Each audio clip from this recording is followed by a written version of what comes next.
Vaccine doses from Europe, but no vaccine doses for Europe. Prime Minister Boris Johnson boasts of his Britain First strategy. But an impending export ban and the discovery of 29 million stashed Astrazeneca vaccination doses are increasing the pressure on London to find a compromise with the EU. The UK is about to sign a vaccine deal with the European Union. As the English daily newspaper The Times reports in its Saturday edition, the agreement could eliminate the risk of delivery being halted by the EU. As part of the agreement, the EU wants to lift its threat to ban the export of Pfizer-BioNTech vaccines to the UK. In return, the British government is ready to forego some long-term supplies of the Astrazeneca vaccine against the coronavirus, which is to be exported from the Netherlands. The UK government, FinTech Weser and Astrazeneca have not yet been reached for comment by any of the newspapers. Previously, the EU Commissioner for the Internal Market, Thierry Breton, had campaigned for a ban on the export of AstraZeneca vaccination, and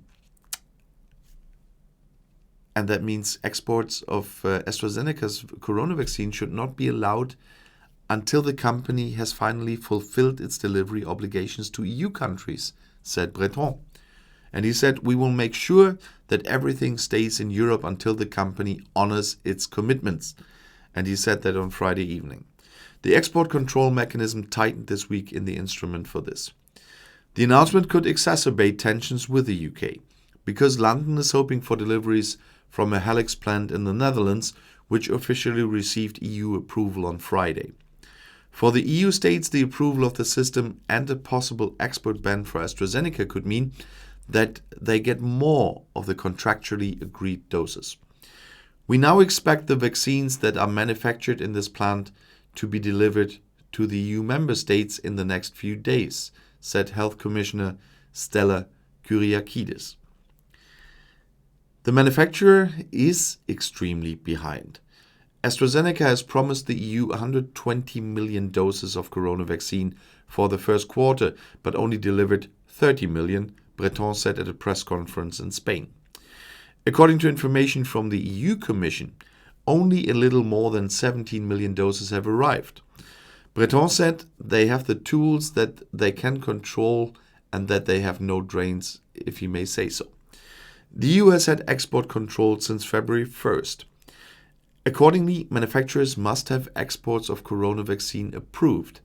Since then, according to official information, 380 applications have been approved and only one rejected. Italy banned the export of 250,000 doses of AstraZeneca to Australia at the beginning of March. No other applications from the company are known. Last week, the EU Commission tightened export controls, deleted exceptions, and expanded the criteria for bans. For this, they got the backing at the EU summit on Thursday. However, export bans should only be applied in emergencies because there are fears of countermeasures, such as the capping of raw material supplies. Chancellor Angela Merkel said after the summit, there is no need to disrupt international supply chains. Breton called the approval of the Dutch vaccine factory Helix good news, because, according to him, AstraZeneca vaccine was already being pre-produced there and sent to Italy for filling. Everything that was made at Helix in Leiden, all batches were brought to Anagni. We found the badges there, they are bottled, said Breton. After the EMA approval on Friday, they could be shipped in the next few days or weeks. The Italian authorities had inspected the bottling plant in Anagni near Rome a few days ago and discovered 29 million doses of AstraZeneca vaccine there. According to the manufacturer, 16 million of them are supposed to go to the EU.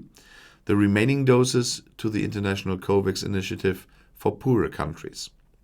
Regarding this information from the company, Breton said, "We are in the process of checking this. I cannot confirm it."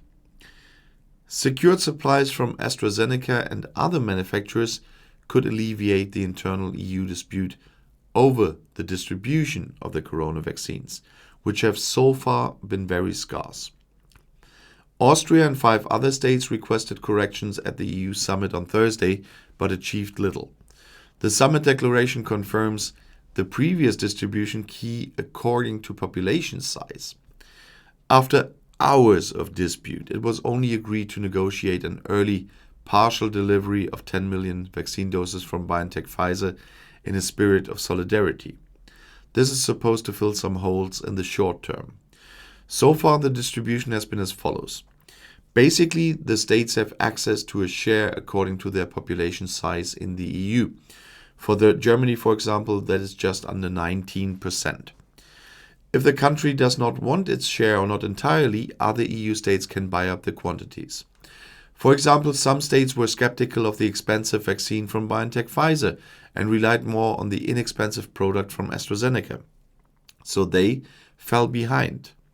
Czech Prime Minister Andrej Babiš said on Friday that if the system were to continue as before, some states would have enough vaccine for 90% of their population in the summer, while others would only have enough vaccine for 40%. This is unacceptable, he says. Yeah, but if you don't buy it, it's your fault, not theirs. Austria's Chancellor Sebastian Kurz said a compromise was needed. But to be honest, we are not, as we would say in Germany, bei wünsch dir was. So wish what you want. If you don't want the vaccine you're offered, you can't say the others have to forego their share and give it to you. You have a share according to the population. So that is, from my point of view, the most just form of doing this. Everybody gets the share on the size of the population.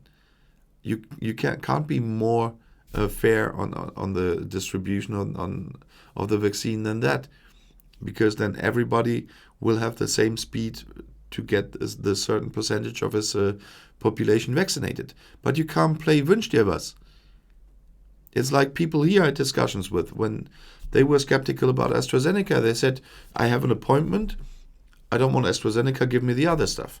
No, the other stuff is, for example, at that time, BioNTech was given only to the over 80s, because AstraZeneca, there was not enough data at that time to give it to elder people. Now the data is there, now they can do this. But it's not wünsch dir was. If you're offered a vaccine, they are all certified by the EMA, you can take them. And if you don't want it, you have to wait until the time where there's other vaccines that is not needed for other people anymore, and then you can queue up again. But you can't go there now and say, I want a different one, but I want it now. That's not how life works. Welcome to reality. When it's my turn, when I get the appointment, I have to take what they offer me. I can't, we're not in a restaurant where you get the menu. So it's, sometimes I don't understand people. Sometimes the thinking of people is really far out of sight of my reach. But we will see. This whole story will continue for some time. And if you want to stay informed, please subscribe to my channel. Auf Wiedersehen.